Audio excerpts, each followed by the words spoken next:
This is Amanda from the 36 LD Dems. This is our endorsement interview with Katie Wilson running for Seattle Mayor. Katie, over to you. Okay. Hi, everyone. So my name is Katie Wilson, and I am indeed running for Seattle Mayor. I'm running because I know that we can do better. So 14 years ago, 3 years into the Great Recession, bus fares had gone up 3 times in a few years, and King County Metro was facing a deep budget crisis. The bus service that I depended on to get to work, get groceries, go to the doctor was in jeopardy. I helped to launch a successful campaign to save our bus service and then founded the Transit Riders Union.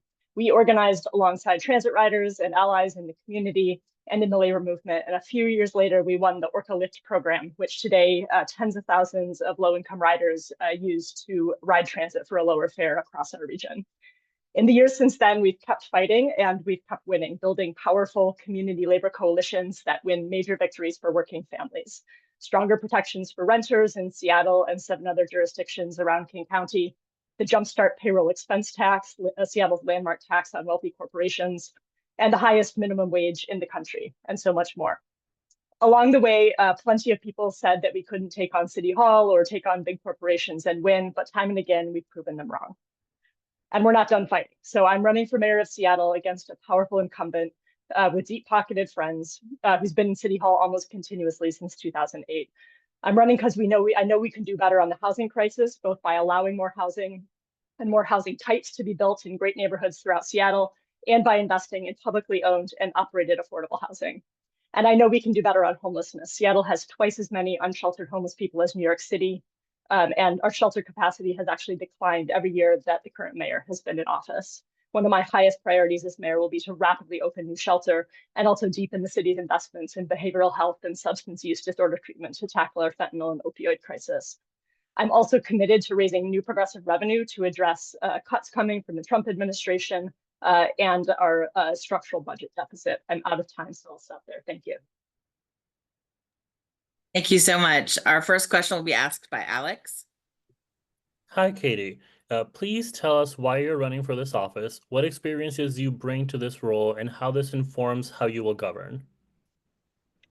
Yeah, so the immediate thing that tipped me into running in this race was the special election vote that we had in February on Prop 1A to fund social housing. That passed in a landslide, and unfortunately, our current mayor decided to be the face of the opposition campaign. I believe that social housing is an important part of the answer to our housing affordability crisis, and we need city leadership that is going to fight to make the new social housing developer work. It's going to be complicated, and we can't have leadership that is trying to undermine that project. All the work I've done over the years has been coalition work, and my role has generally been to bring together large groups of diverse stakeholders, both organizations and individuals, to keep everyone moving together toward ambitious shared goals. And that kind of leadership, I think, is a big part of the role of a position like mayor. It requires taking into account lots of different viewpoints and keeping things moving forward. Although I've never held elected office before and I've never been an employee at the city, so I'm kind of an outsider, I do have extensive experience working both with the council and with the executive branch. So I've had kind of an inside view over the years about how legislation gets passed and implemented and how it often fails to get implemented well. One of the things I've definitely learned over the years of passing ambitious legislation through the council is that that is not enough. The executive has a lot of power to do things well or poorly. So I would not be coming into this job as a novice, as I think some of our current council members have. I guess the other thing I'll say is just like over the last 14 years, I've built relationships with so many great people and organizations who have immense expertise and passion to make this city a better place. And I've also met, so many of the people who suffer because of, bad city policies or failed implementation. People who are homeless, people who are working 3 jobs to make ends meet. Too often their voices are not the voices that are heard. So I'm running to bring those voices into City Hall, that expertise, that passion. I myself am a renter, a transit rider, working mom, and I just think that we need someone who knows what people are experiencing to lead the city. Great, thanks. Our second question will be asked by Toby. The city has had policies to address displacement while allowing for more housing. However, these policies have not worked in many parts of the city. What specific tools will you use to stop Seattle's continued loss of affordable housing for low-income families? Yeah, and I mean, I think that addressing the housing crisis, obviously there's a lot of kind of moving pieces, and part of it is not just, I mean, we've lost a lot of the kind of naturally occurring affordable housing, so to speak. So part of the challenge is like, how do we build our affordable housing stock in a way that is not vulnerable to those kind of pressures in the future? And that's where I think that social housing definitely has a ton of promise. And you look at the European cities where there are significant social housing sectors that not only creates this permanently affordable housing stock, for people at a range of incomes, but it also helps to temper rents in the private market because then private landlords are having to compete with that kind of public option.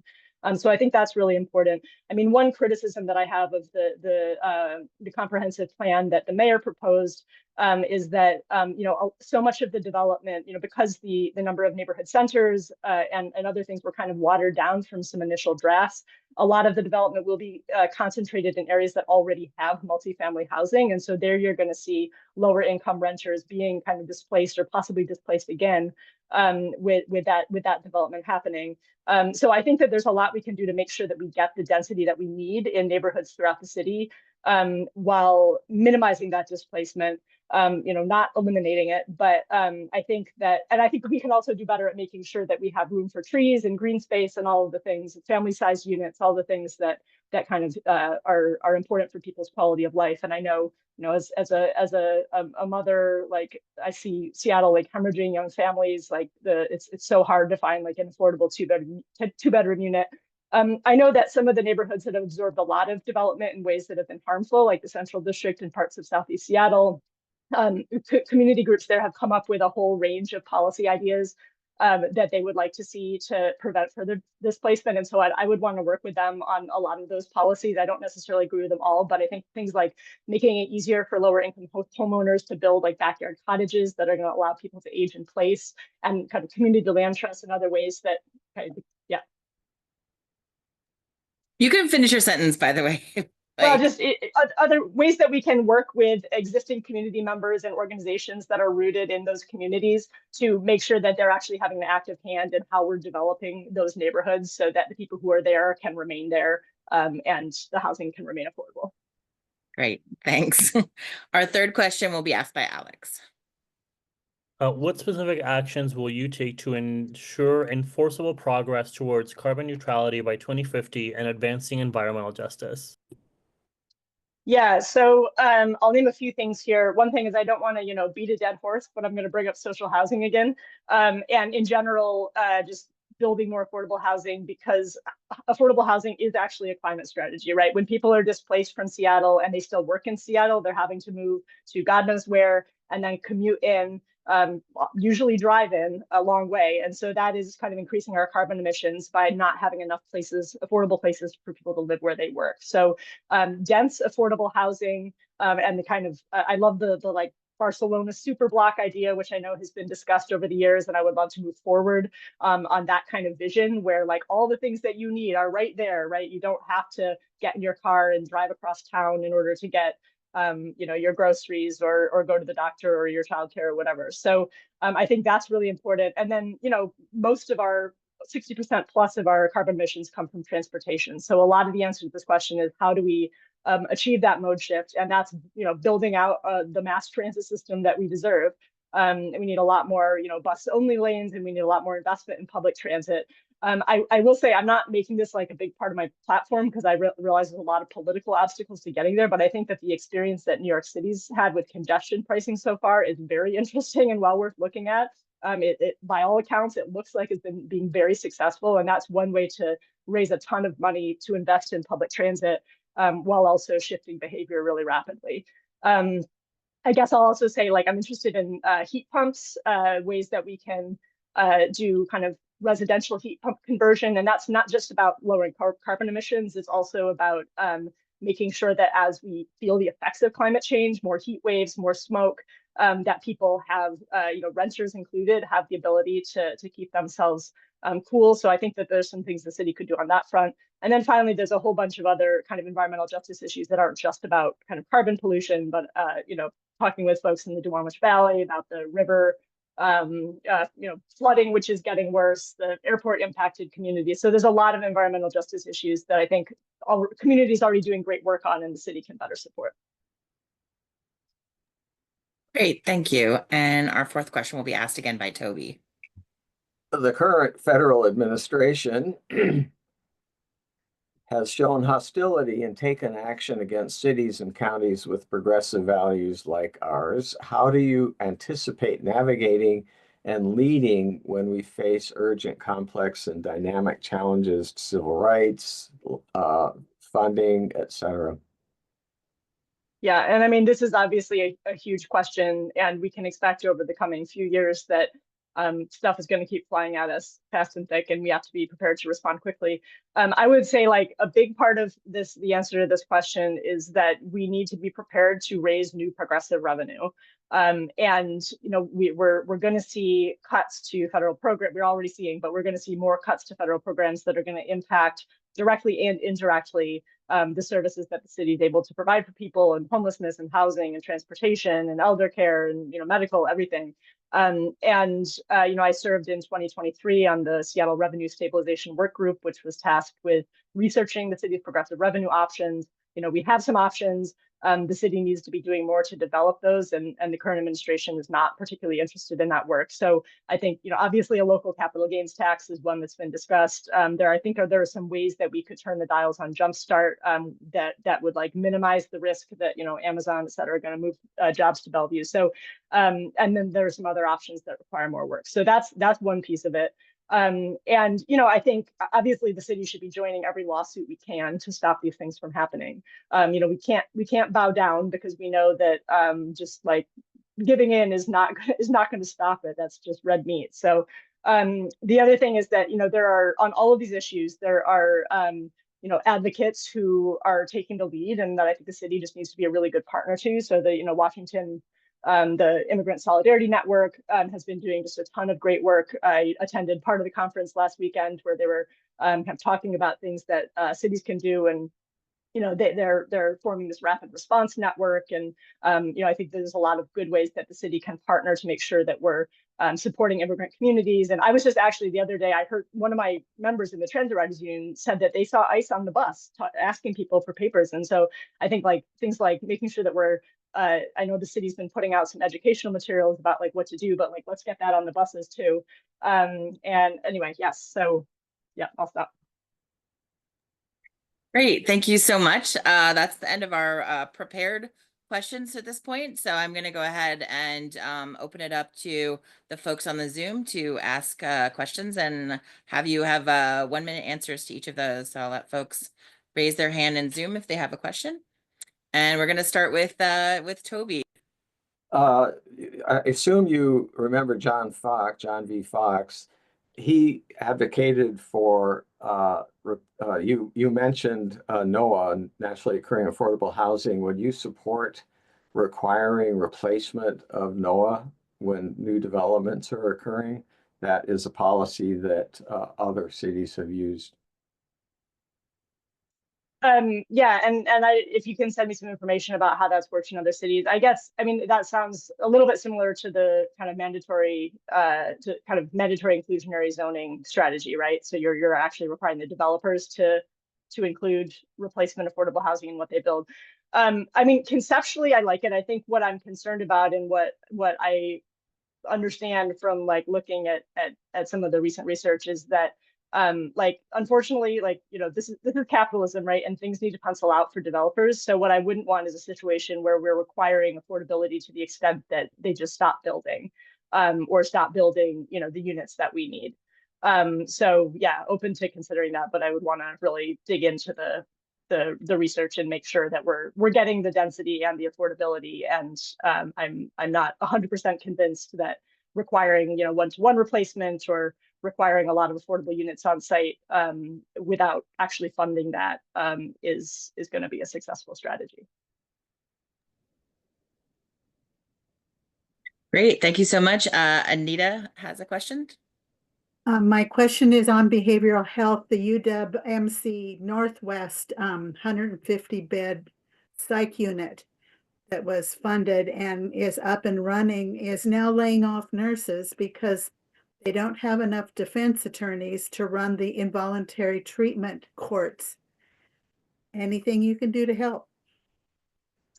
Yeah, and I think I read the Seattle Times article that kind of laid that out, and it sounded like a very complicated issue. I mean, there's obviously nothing, I don't think there's anything the city can do directly to kind of speed up that process. I guess what I wondered in reading about that situation was, is there some way that we could, that those that facility or those beds could be used for a different purpose, right? Because they're laying people off because those beds are empty, because the kind of pipeline of people going in is not there. So, but like, we have the facility, we have the staff. Is there a way that we can use that to serve a different population or something? And the answer to that might be no, but sorry. Drug and alcohol. For sure. Yeah. So I don't, yeah, if there's a way we could do that. Yeah. And I don't believe, I'm all ears if this is not true, but I don't believe that there's anything that the city can do with the pipeline issue per se.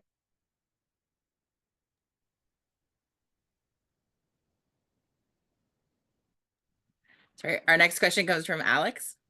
Thank you, Amanda. Katie, I want to turn to the budget really quickly. As you know, the mayor proposes the city's budget. What would be some of your budget priorities, and would you be open to new sources of revenue, and particularly progressive revenue? Yeah, and as I already explained, absolutely new sources of revenue and new progressive revenue. I think we're absolutely going to need that. I mean, the city is facing a 240 million shortfall on top of for the current biennial budget, like basically reduced from what was already budgeted. So, and that's not including whatever cuts we're going to see federally. So we're going to need new revenue. I mean, in terms of priorities, we've seen, as I mentioned, that we've lost shelter capacity every year that the current mayor's been in office. We have 2 homeless people in Seattle for every shelter bed. So there's just, I mean, our all the investments that we are making in case management and services and drug treatment, those are going to be inefficient as long as people have nowhere to go, right? If you're trying to give people services and treatment who have no shelter, who have no housing options, that's just a very difficult situation. So opening new shelter would be a very high priority to me. And that would be like a range of strategies, from tiny house villages to partnerships with faith communities, et cetera. Yeah.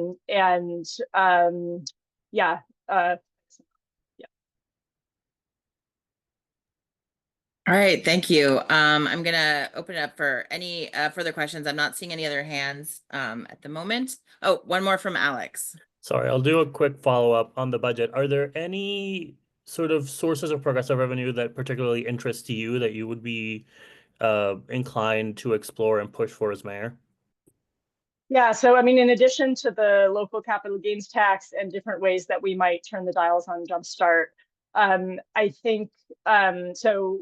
One idea that I looked into when we were doing the progressive revenue work group was a professional services excise tax. And the idea there is basically that professional services are exempted from our sales tax. So, if you hire a plumber, you're paying sales tax, but if you hire, a investment banker or something like that, or a architect, you're not. And so the city could potentially design an excise tax that would kind of get at some of that revenue. Another one is a digital ad tax, which gets at the fact that all these social media platforms are basically profiting off of our eyeballs all day long. And there are some precedents for that in different places, some of them being litigated. But this is the kind of thing where there just needs to be more development of those ideas, both from a kind of technical implementation point of view and from a legal point of view, to be able to do that. There's a vacancy tax is another one that has been discussed that I think is well worth pursuing, both commercial vacancy and residential vacancy. Thanks, that's great. We have just enough time. Oh, go ahead. Sorry.